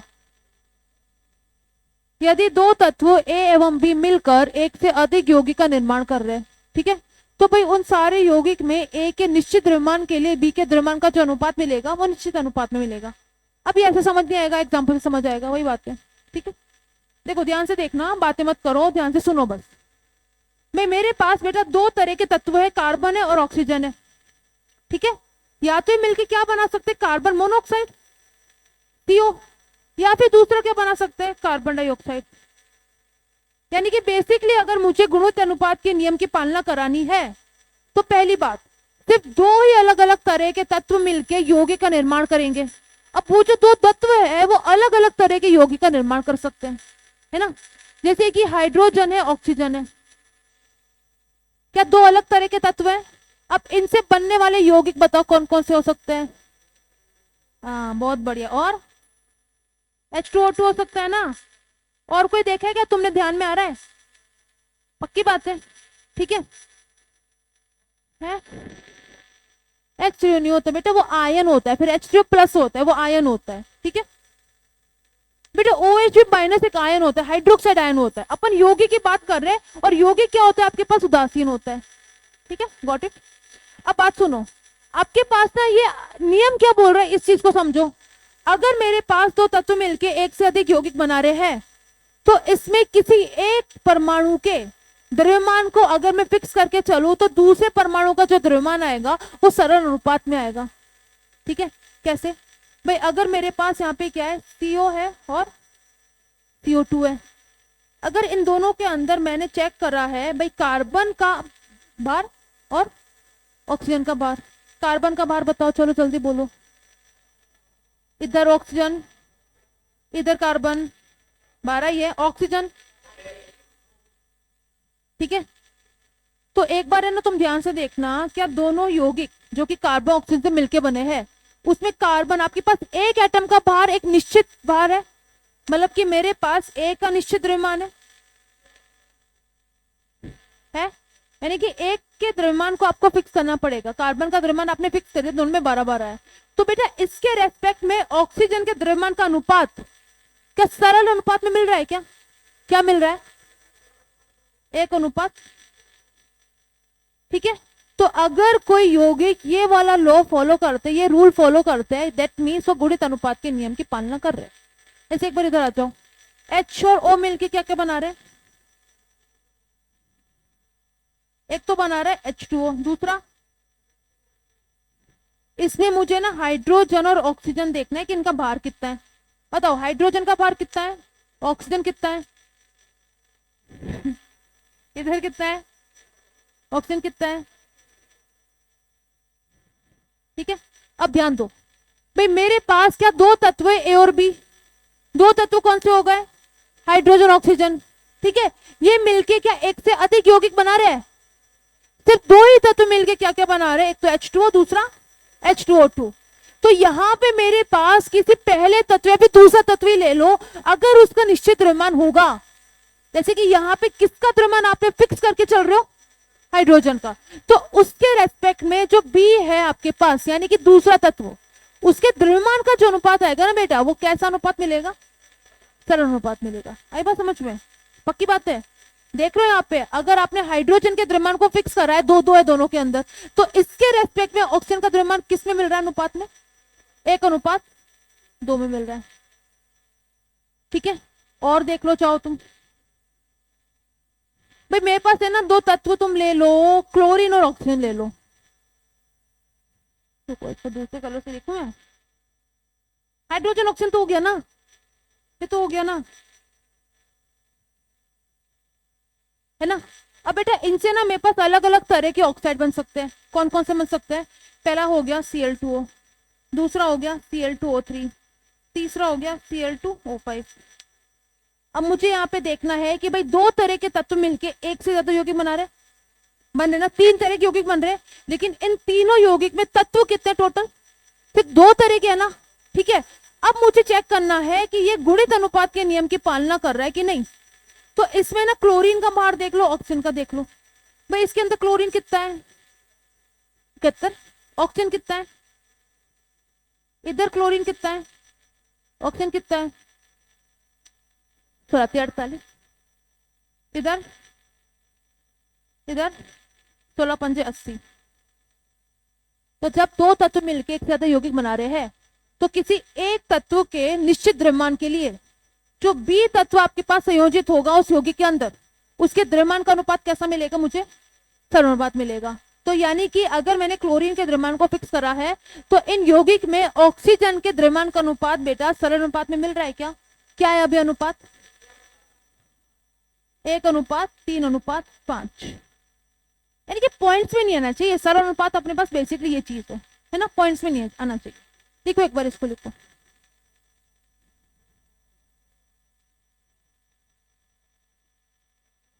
पूर्ण संख्या और है ना अनुपात आपके पास एक ऐसे रेशियो में आना चाहिए। जैसे यहाँ पे एक एक का अंतर है, इधर आपके पास एक का भी अंतर नहीं है, लगातार 1 2 3 4 5।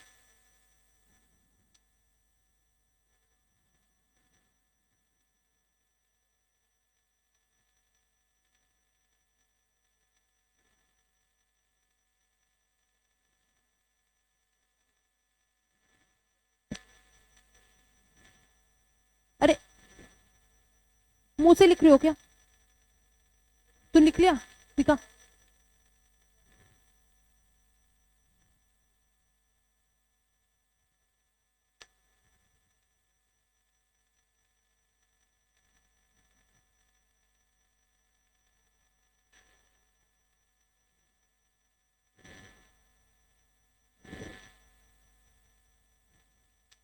हो गया? लिख ले तो।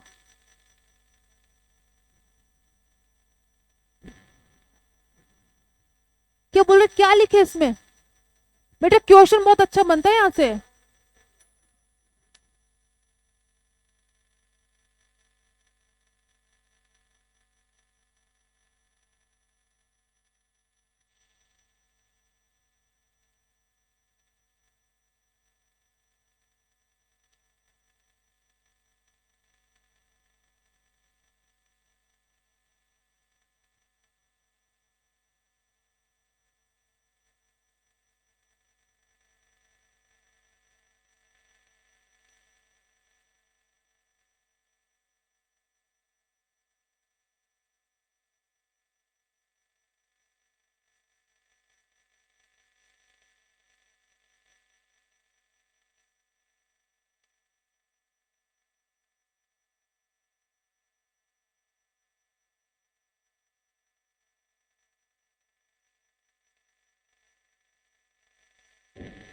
अरे शांत, एकदम शांत हो जाओ भाई। नाइट्रोजन और ऑक्सीजन दो तरह के तत्व हैं, मिलके एक से ज्यादा यौगिक बना सकते हैं, जैसे कि N2O, ठीक है, NO बना सकता है भैया, बना सकता है N2O3, NO2 बना सकता है, या फिर N2O5।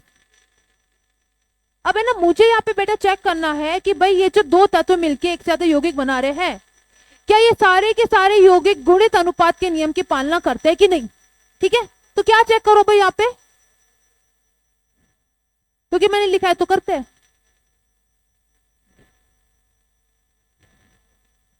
चलो जल्दी से, नाइट्रोजन का भार 1 का 14, 2 का 28, ऑक्सीजन, इधर नाइट्रोजन 14, इधर ऑक्सीजन, इधर नाइट्रोजन, ऑक्सीजन, नाइट्रोजन, इधर, इधर नाइट्रोजन, इधर ऑक्सीजन, है ना। अगर ये गुणित अनुपात के नियम की पालना करते हैं तो मुझे एक तत्व का द्रव्यमान तो फिक्स करना पड़ेगा ना। तो तुम्हारी मर्जी, किसी का भी फिक्स कर लो। किसका करना चाहते हो? नाइट्रोजन का करना चाहते हो ना भाई। नाइट्रोजन का इधर 28 है, इधर 14 है। यहाँ पे हमारे पास ऑक्सीजन का हर जगह द्रव्यमान चेंज हो रहा है, एक आध एक जगह को छोड़ के। इधर नाइट्रोजन का भी द्रव्यमान चेंज हो रहा है। तो अगर आपको चेक करना है कि गुणित अनुपात का नियम पालन कर रहे हैं कि नहीं, तो बेटा आपको एटलीस्ट एक तत्व का द्रव्यमान फिक्स करना पड़ेगा और उसके रेस्पेक्ट में दूसरे तत्व के द्रव्यमान का अनुपात देखना पड़ेगा। ठीक है, अब देखो क्या करना चाहिए मुझे, इसको 28 करूं कि इसको 14 करूं? इसको 28 कर दूं। तो अगर मुझे इसे 28 करना है तो बेटा इसको मैं 2 से गुणा कर दूं क्या? अब अगर आप इसको 2 से गुणा कर रहे हो, यानी कि पूरे NO को आप 2 से गुणा कर रहे हो, तो नाइट्रोजन अगर 2 गुना होगा तो ऑक्सीजन का भार भी। तो ये क्या करना चाहिए मुझे? हो गया ये 28। अच्छा ठीक है, ठीक है, ठीक है, कोई बात नहीं, हो गया। यहाँ पे आपके पास नाइट्रोजन कितना हो गया? तुम बोला कर 28 हो गया। इधर नाइट्रोजन 14 है, मुझे हर जगह 28 रखना है, तो इस पूरे को भी 2 से गुणा कर दूं क्या? तो नाइट्रोजन का भार कितना हो गया? इधर भी 2 से गुणा करो तो ये कितना हो गया? तो अभी बेटा हमारे पास नाइट्रोजन और ऑक्सीजन सिर्फ 2 तत्व थे, वो मिलके एक से ज्यादा यौगिक बना रहे। मुझे चेक करना है कि सारे के सारे यौगिक गुणित अनुपात का नियम पालन कर रहे कि नहीं कर रहे।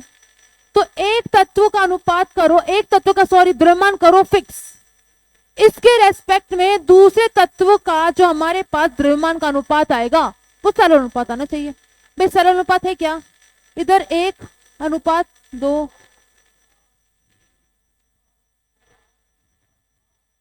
ठीक है, यानी कि सारे के सारे आपके पास यौगिक सरल अनुपात के नियम की पालना करते हैं। ठीक है, एक स्टार पॉइंट डाल के लिखना कि भाई अगर मानो मैं आपसे पूछ रही हूं, एक है HClO,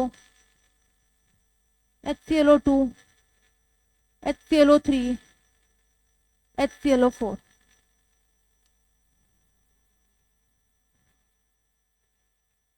क्या यह गुणित अनुपात का नियम पालन कर रहा है? 3 तत्व है ना भाई, गुणित अनुपात का नियम केवल 2 तत्व पे लागू होता है। तो छोटे छोटे पॉइंट स्टार मार्क करना, ठीक है। अगर 2 तत्व मिलकर एक से ज्यादा यौगिक बना रहे हैं तो आप तब भी कहोगे कि भाई वो हमारे पास गुणित अनुपात का नियम पालन कर रहे हैं, ठीक है। और वहां पे भी आपको कंडीशन चेक करनी पड़ेगी ये वाली। तो ये कर रहे क्या भाई, 3 तरह के तत्व मिलके अलग अलग यौगिक बना रहे हैं, 3 तरह के तत्व मिलके अलग अलग यौगिक बना रहे हैं, तो गुणित अनुपात का नियम पालन नहीं करेंगे, यहाँ पे लिख लेना गलत है, ठीक है। क्वेश्चन आपके पास ऐसे आते हैं, पता है क्वेश्चन कैसे आते हैं यहाँ से? एक तरह के, दूसरे तरह के क्वेश्चन अपन पढ़ लेंगे, अभी देख लेंगे ना।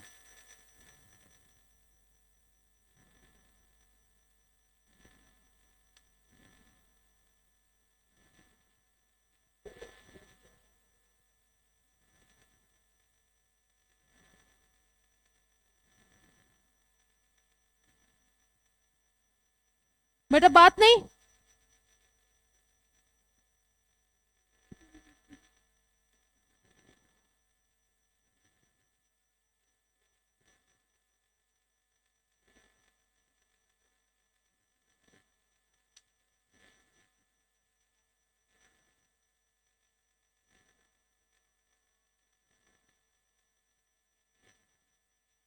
बताओ बता बेटा, तू बता मोहित, क्या आंसर है?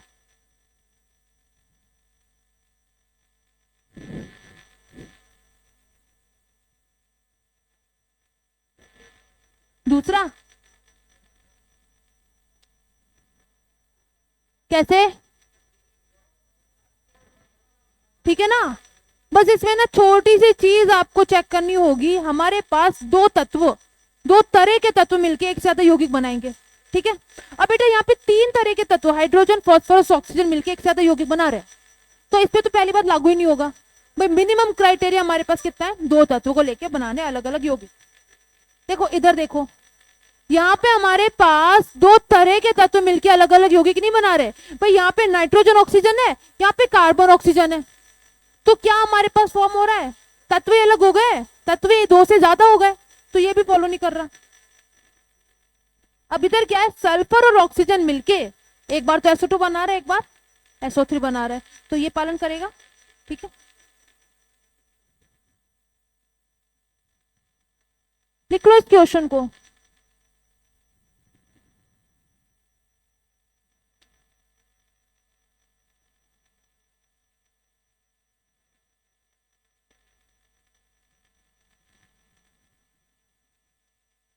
एक क्वेश्चन करा रही हूं मैं, है ना, 5 मिनट रुक जाना, किसी की बस थोड़ी छूट रही, अरे रुक जा 5 मिनट है।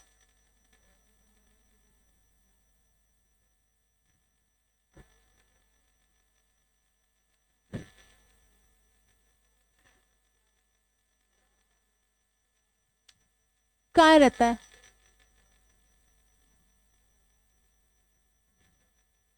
तो अच्छा TR पे हिंदी मीडियम का बैच नहीं होगा। चलो क्वेश्चन लिख रही हूँ, ट्रंक रोड वाली ब्रांच पे। इसको लिख लो, मैं समझा देती हूँ, घर पे जगह करना है तुम्हें, ठीक है। कार्बन एवं हाइड्रोजन मिलकर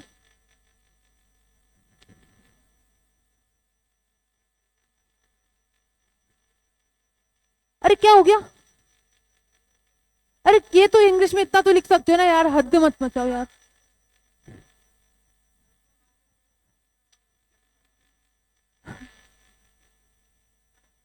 दो यौगिकों का निर्माण करते हैं।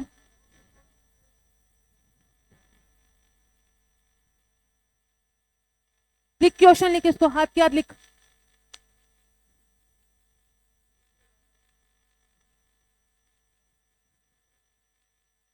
पहले यौगिक में हाइड्रोजन 5.93% है,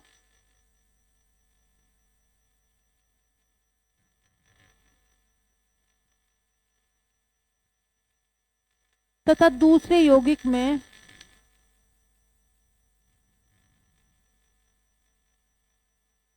हाइड्रोजन 11.2% है।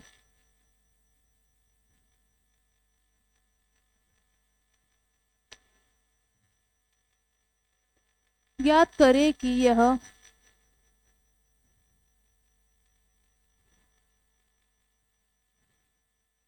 गुणित अनुपात के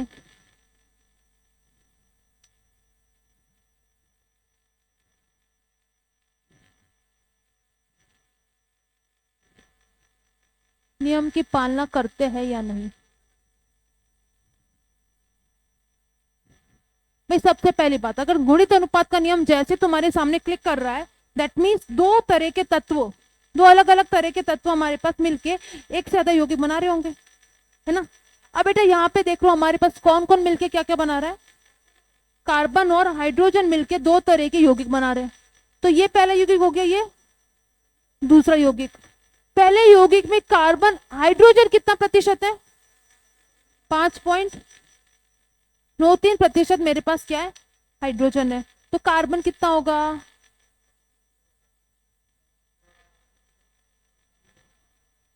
94 ठीक है। दूसरे यौगिक में हाइड्रोजन कितना है, तो कार्बन कितना होगा, है 88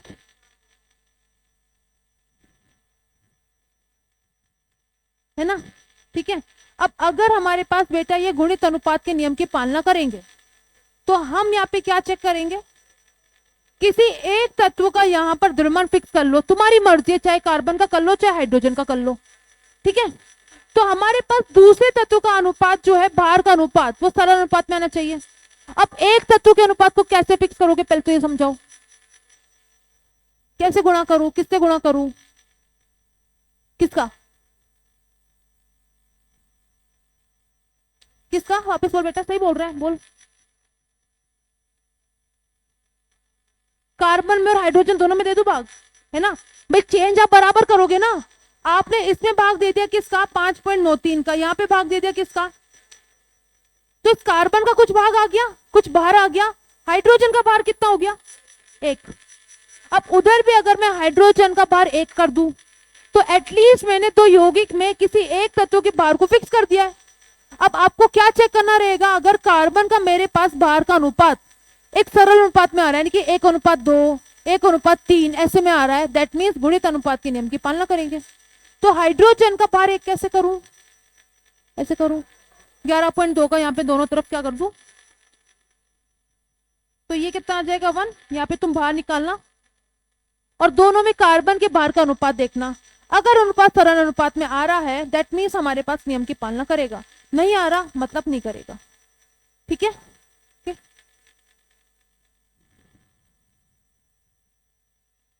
भाई इसके क्वेश्चन तुम्हें जितने भी मिल रहे हैं ना, क्वेश्चन लगा लेना इसके, ठीक है। जितना भी अपना हो रहा है उतने क्वेश्चन लगा लेना। नेक्स्ट क्लास से पढ़ेंगे अपन